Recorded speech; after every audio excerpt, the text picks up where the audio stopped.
Hey there. So I wanted to give a quick thought in regard to Zillow and the announcement they made in early November, which is just a week ago when I'm filming this, in regard to their iBuying program. So if you didn't know, Zillow and a lot of other firms, Open Door, even Redfin, OfferPad, they have this direct-to-consumer program where they will straight up buy a house from a homeowner. So just like any other commodity, you can pretty much go online, complete a form or a request to receive a bid for to buy your house, and you can buy it no strings attached, never go on the market, never clean up, prepare, fix this, fix that, hire agents, have an open house, whatever it is, and they can buy your house from you and you can move on that way. So Zillow announced last week, or again early November, that they are halting their iBuying program, and that's about maybe a few weeks after they initially said they were just putting it on pause. So now they've come out and said they're officially eliminating that program, and furthermore, they reduced their staff by about 25%. So first things, in the Seattle area, we really didn't see this. Zillow, despite being a Seattle-based company, Zillow really wasn't doing this in our area. Primarily, they were doing this in the Phoenix area, which is where all of these iBuyer programs really strengthen their numbers. I've heard there's some kind of loophole or something legal-esque that allows these firms to kind of operate with maybe a little less red tape or something. The other reason they a lot of these firms, including Zillow, tend to work out of Phoenix is because it's a lot easier market for their algorithms, because being born and raised there, so much of Phoenix and greater Phoenix area is just one subdivision after one subdivision where there's 4 model homes, and it's really, really, really easy for these automated algorithms to kind of see, okay, if this home here sold, then that means this same model that's similar in every single way is worth this much. In Seattle, we have a lot more diversity and variation in housing types, ages, that sort of thing, that their algorithm, not that it is really anything to be trusted anywhere, but it makes absolutely no sense even here. So that's why they don't have any kind of program like that in the Seattle area, because they just don't have any idea what they're doing or how they would evaluate those programs.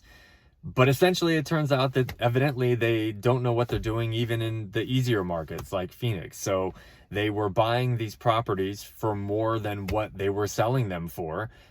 So it was maybe a sweet deal for some of these homeowners, because they were getting they were selling to Zillow at these prices that then Zillow could not turn around and sell for. So they have, I think the last statistic I heard was about 93%, or maybe somewhere around 90% of the homes Zillow has listed are below what they paid for it.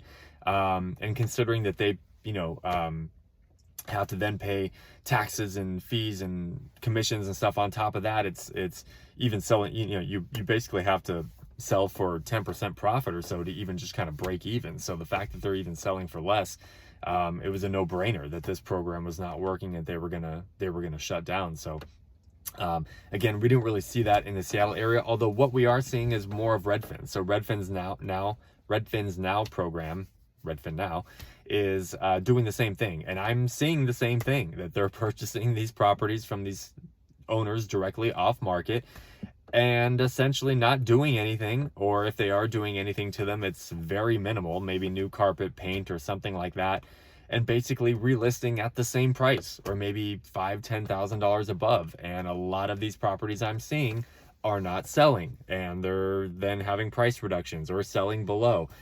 So I have no doubt that Redfin's losing money on this as well. So at some point, you would think these companies have to start recognizing profit matters.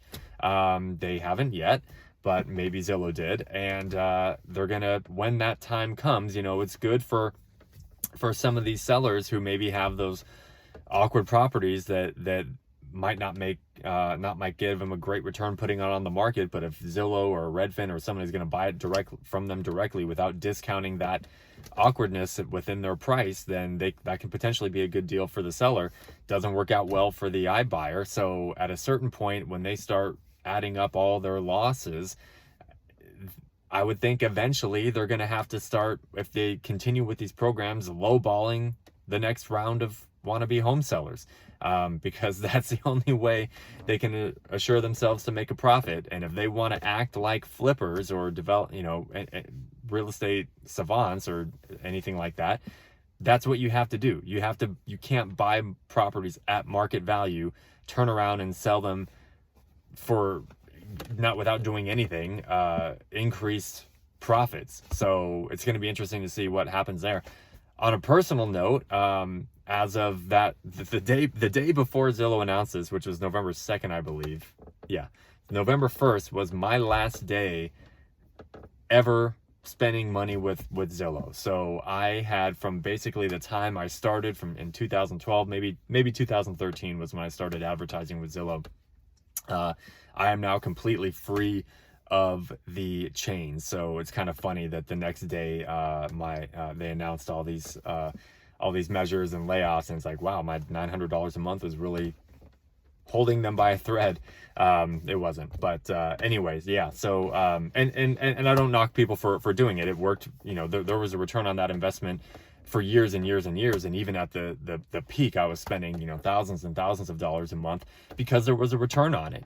And just over the years, that pool of leads, or whatever you want to call it, just became so diluted and so less valuable, yet the amount you were paying was more and more and more.